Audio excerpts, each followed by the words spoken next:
Hey guys, welcome to a new episode of This Week in BJJ. Today is episode 88. It's September 24th, and today the topics are 3 live events to talk about, 2 new DVD releases, and an interview and technique by Nic Gregoriades.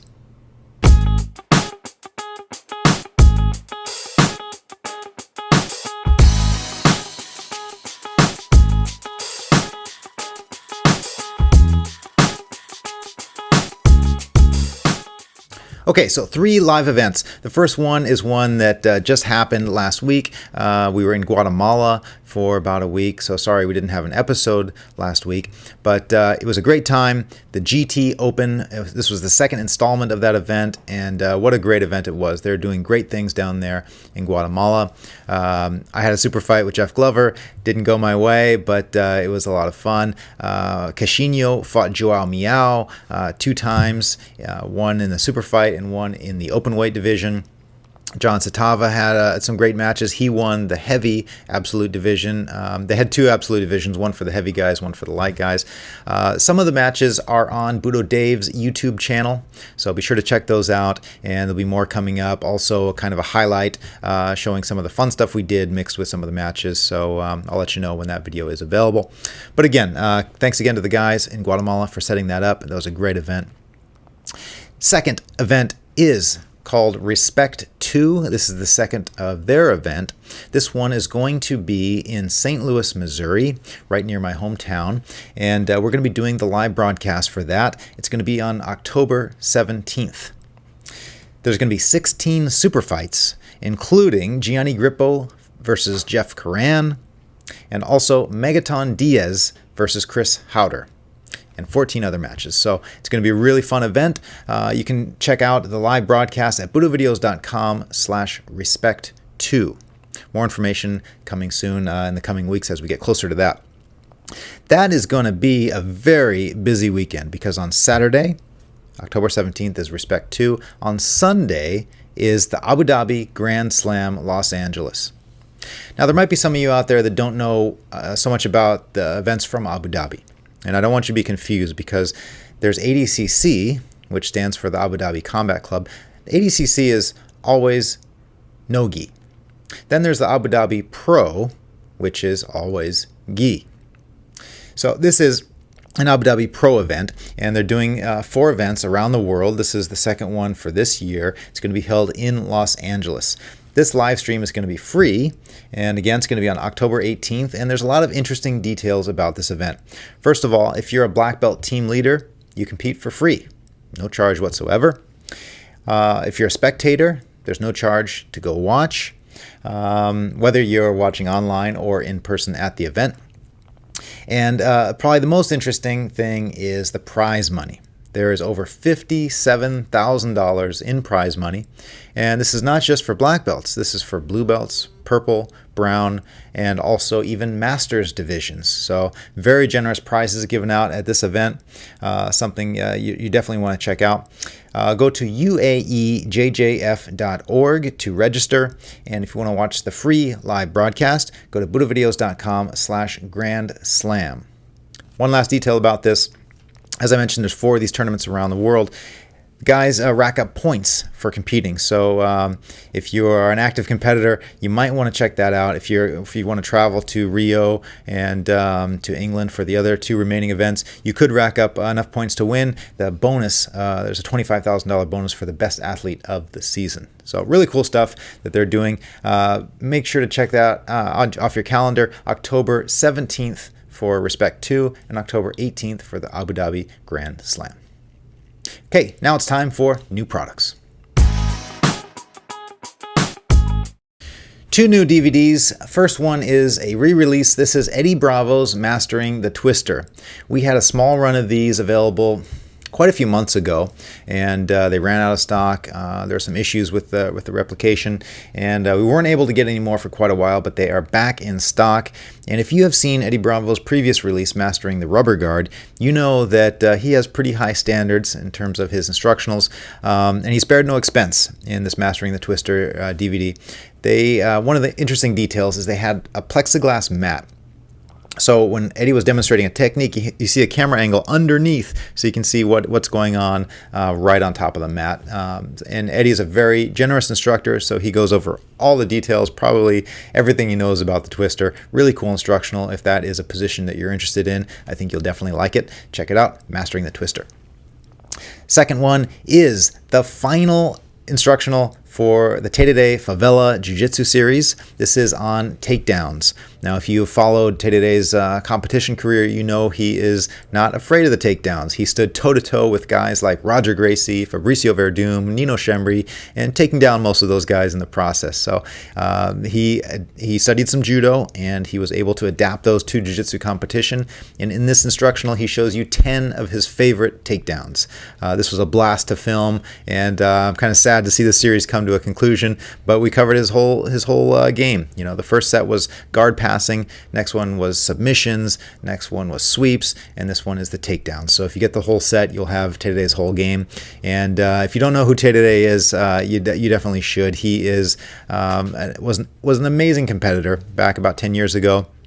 And he was the main coach of guys like Cobrinha and Andre Galvao and a bunch of other great athletes. So he is an amazing human being and a great teacher as well. So I think you'll definitely get a lot out of this. It's available on DVD and also on demand, actually in about another week or two. So pre-orders are available now, and I'll let you guys know when that is shipping. Okay, that's all the news for today's episode. Now we're going to get into an interview and technique by my friend Nic Gregoriades.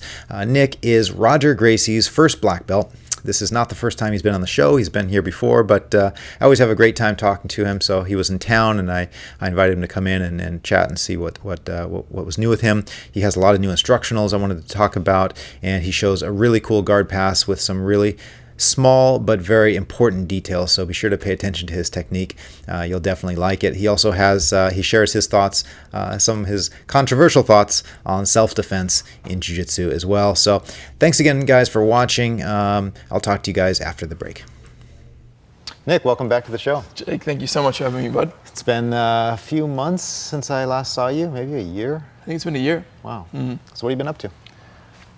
Dude, living the dream. I'm just still traveling the world, teaching jiu-jitsu, running my online businesses, training a little bit here and there where I can.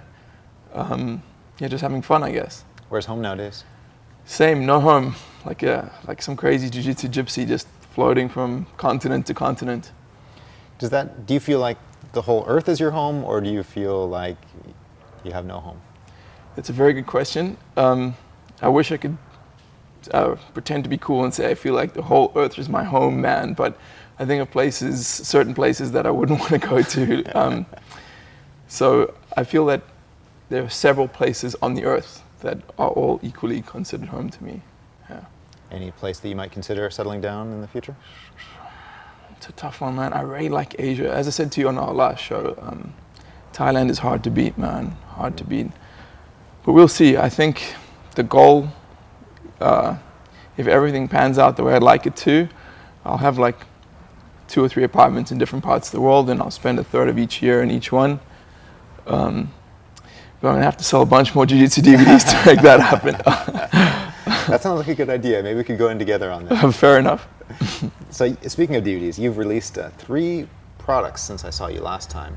Yeah. Jiu-jitsu. Well, why don't you go through which ones have you released? Well, actually, since I've seen you, it's only 2. One is a product that I think we re-released, which is Journey into Jiu-Jitsu. And that, when I got my black belt, I think 7, coming on 8 years ago, I released that one, and it was the 10 most important concepts that I had learned on my grappling journey up until that point. So that one's aimed, I'd say, more at beginners than anyone else. And the 2 new products that I've released since then are BJJ Building Blocks, which it's quite a comprehensive beginner's course, and it's designed to teach novices, I would say white to blue belts, the very basic fundamental moves. And the reason I developed that one is because I was seeing a lot of the people I was teaching on the seminars I was doing around the world, you'd get like a white belt who'd come in and he'd know how to do the flashiest thing like Berimbolo or Tornado Guard or some crazy move, but he wouldn't know how to escape the side mount. He wouldn't know how to snake and re-guard. And so I thought, okay, there's a few people out there that need this kind of thing. So I basically took, it's approximately 50 of what I consider to be the most important techniques for novices, or the foundation, and turned that into a course. Is that all based on Roger Gracie's teaching? I'd say a fair portion of it is. A lot of it is just stuff that all higher grades know. Eventually you'll get to the point where you either figure out how to get out of side mount, or you just don't go any further, right? And the other product that I released is called Progressive Jiu-Jitsu, which is kind of almost the opposite of that, which is it was a co-project with a good friend and training partner, also a fellow Roger Gracie black belt, Oliver Geddes. And we basically each took our favorite moves of the last couple of years, and we put those down. And so that's stuff that's a little bit higher level. I'm really proud of that one. It's one of my favorite things to put out so far. When you say higher level, does that mean like modern jiu-jitsu? Yeah, I guess that's probably a better way to put it. It's a little bit more modern. I mean, it's stuff that I didn't see when I was a blue belt, and it's just been filtering through the last couple of years, I guess.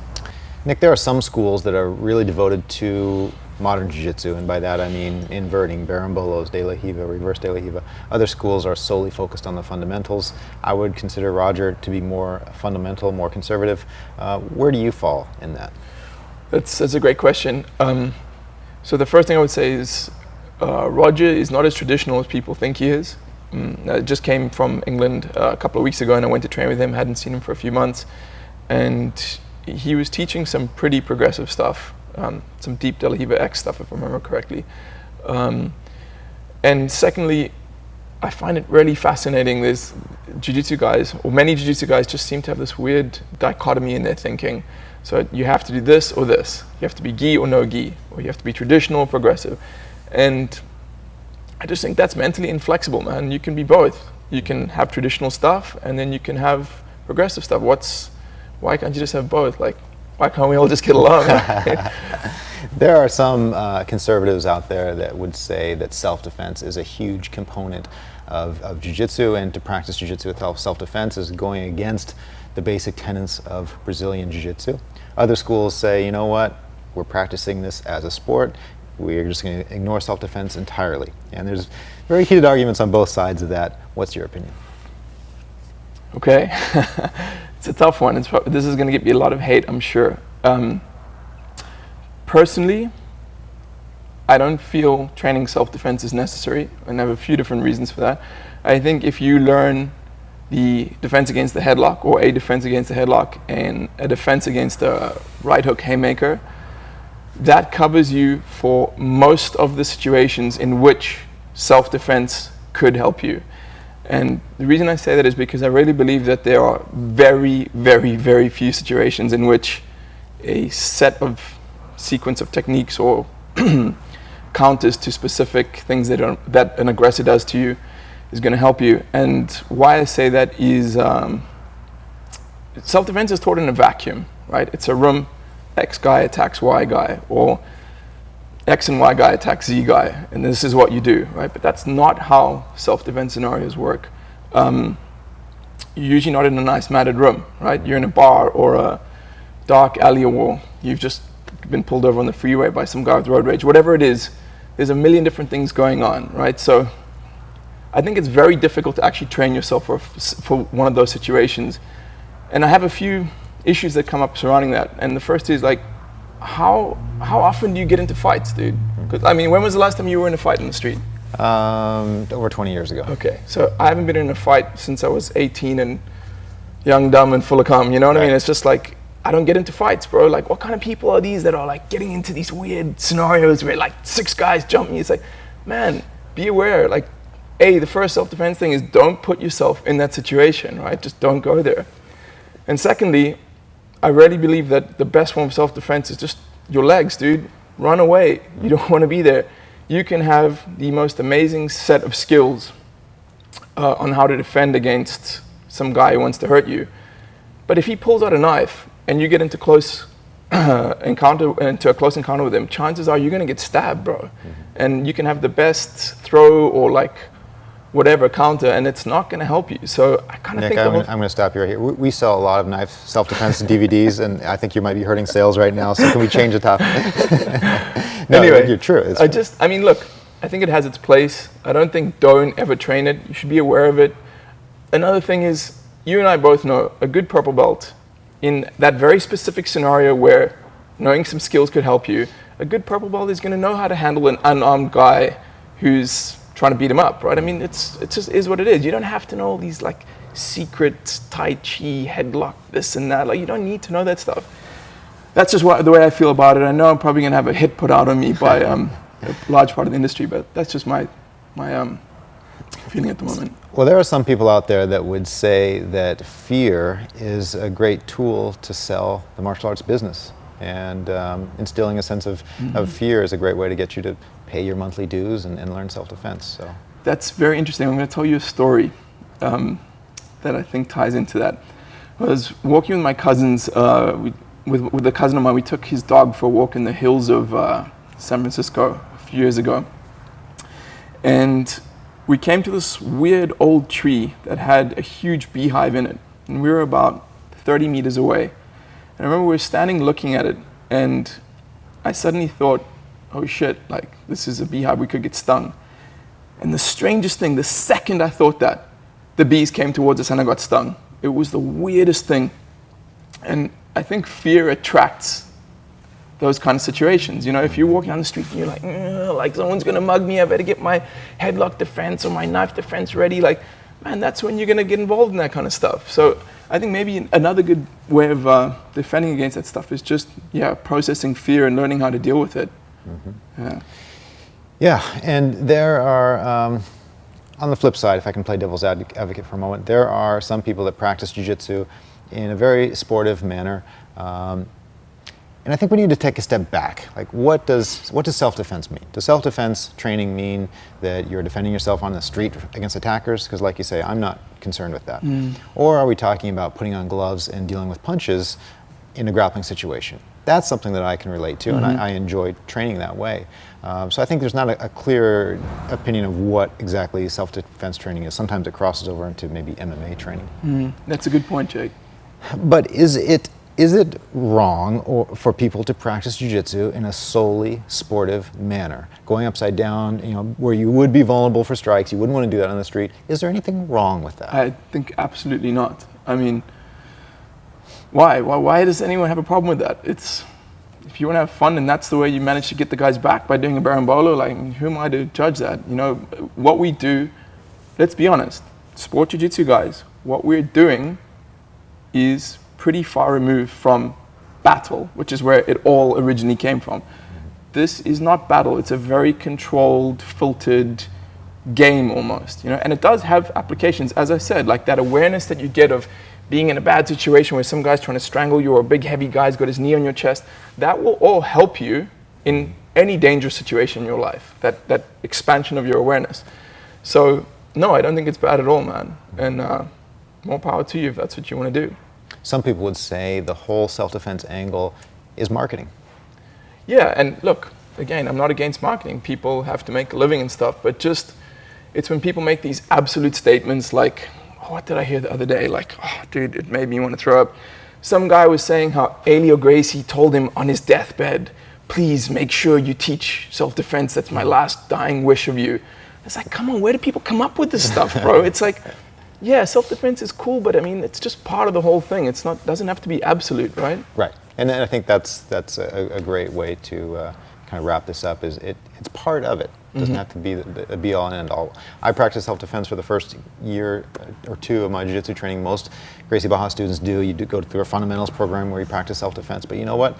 Most people, at least in Gracie Barra, go to the point where they're doing more live training on the ground. That's what a lot of people enjoy. And on that note, what I did notice when I was coming up and learning what worked and what didn't and testing everything is when I would go to the traditional jiu-jitsu schools where they did no sport rolling, those are the weakest dudes in town, bro. Those are the guys who like put up the least resistance when we did some actual live sparring. So it's kind of like, you know what I mean? Who would you rather have at your back, like a proper jiu-jitsu black belt, or some Krav Maga guy that's trained a bunch of different things in a vacuum? I know who I'd want to have. Right. Yeah. It's hard to develop all the muscles and the reactions that you need if you're not training in a live sparring situation on a regular basis. Exactly. How was your training at Roger Gracie's academy? Did you do self-defense in the beginning, or was there none of that at all?